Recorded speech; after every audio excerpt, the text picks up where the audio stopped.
Et l'on commence donc par cette idée d'apprentissage des langues étrangères dès l'école maternelle. Mais on a d'abord choisi de vous présenter cette initiative au Pays Basque.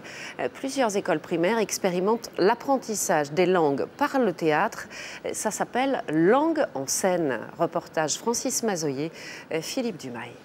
Une telle expérience tout près de la frontière espagnole, c'est le décor idéal. Pour faciliter l'apprentissage des langues, le théâtre fait ici une entrée en scène dans les programmes du primaire.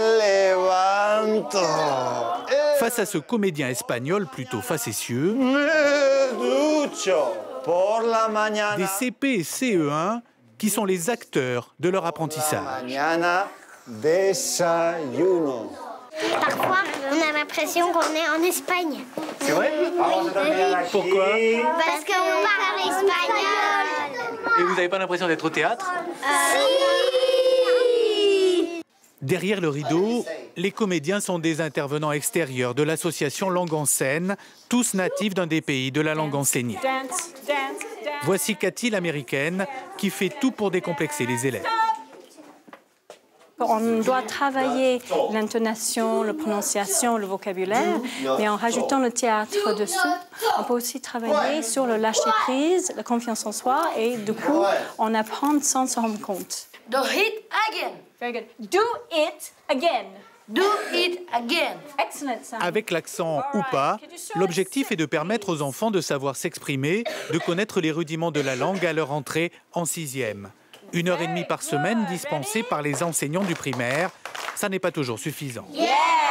Excellent. C'est vrai qu'on demande à des professeurs des écoles d'enseigner toutes les matières. Bon, les langues, tous les professeurs ne parlent pas les langues. Tandis que là, la transition va se faire de façon beaucoup plus simple et spontanée. Go! Une formation de 18 heures par an dans le cadre des heures de langue du primaire. L'objectif de l'Europe est d'harmoniser le niveau. Nos petits Français sont sur la bonne voie.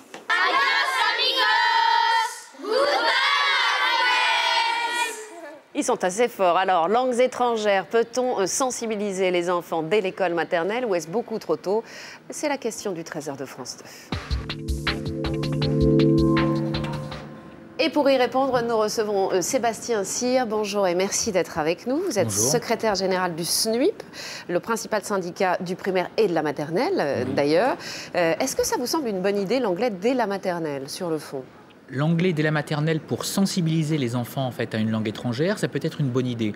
D'ailleurs, les enseignants sont toujours partants pour que l'école fasse mieux dans le domaine des langues étrangères, parce que c'est un enjeu éducatif extrêmement important pour les citoyens de demain qui vont vivre dans un espace international et mondialisé. Ceci étant, l'annonce en fait faite par Luc Châtel nous laisse un petit peu dubitatifs. Pourquoi?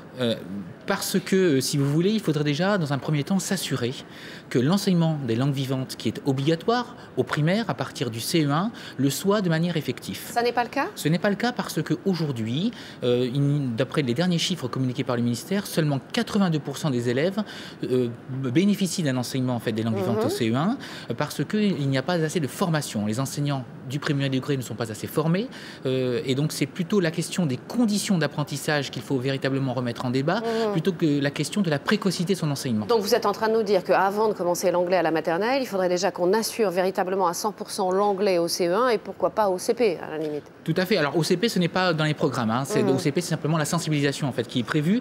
Mais effectivement, c'est avant tout cet effort-là, cette priorité-là qui devait être assurée avant de se pencher sur la question de la maternelle. Dans quelles conditions ça vous paraît possible d'initier un enfant de maternelle à de l'anglais? Il faut quoi? Il faut un professeur de français et quelqu'un qui ne parle qu'anglais à côté dans la classe? C'est un petit peu la question centrale. C'est dans quelles conditions l'apprentissage ou la sensibilisation en fait peut être efficace. À la maternelle, on le voit d'ailleurs sur le reportage que vous nous avez offert au niveau du primaire, c'est par l'intermédiaire de jeux de rôle, par l'intermédiaire d'une sensibilisation, par le jeu, par les interactions, par les chansons, par des pratiques en fait orales que la sensibilisation est importante. Et pour cela, les enseignants ont besoin de formation. Ils doivent à la fois avoir un bon niveau en anglais, mais ils doivent également savoir comment faire, comment on met les enfants... Oui, avoir des armes pédagogiques en fait. Avoir des armes pédagogiques, et ça c'est une question que le ministère pour l'instant ne traite pas. Et si les langues vivantes sont un petit peu le talon d'Achille des élèves français à l'heure actuelle, c'est parce qu'il y a une carence au niveau de la formation, et c'est pour nous la priorité qui devait être cette priorité-là, alors que le ministère, en fait, aujourd'hui, a l'intention de supprimer dans le budget 1000 postes d'intervenants en langue à la rentrée 2011, et qu'il prévoit de supprimer encore près de 9000 postes d'enseignants, ce qui va augmenter le nombre d'élèves par classe. Et on le sait très bien, hein, apprendre une langue étrangère avec 30 élèves, ce n'est pas la même chose que l'apprendre avec 22 élèves, parce qu'ils n'auront pas la possibilité de s'exprimer, de parler, de chanter en fait une langue étrangère. Merci à vous en tout cas Sébastien Cyr d'être venu sur le plateau du 13h de France 2. Merci. Cela rappelle l'histoire du nain de jardin d'Amélie Poulain à Céret dans les Pyrénées-Orientales. Un pingouin star des décorations de Noël a été volé par des petits plaisantins. Depuis, des photos de l'animal fétiche sont envoyées de toute la France. À chaque fois, on le découvre devant des monuments. Le problème, c'est que les blagues les plus courtes sont les meilleures et que les habitants aimeraient bien que Pingu soit de retour. Stéphanie Pérez. Le nain de jardin d'Amélie Poulain a donc un cousin.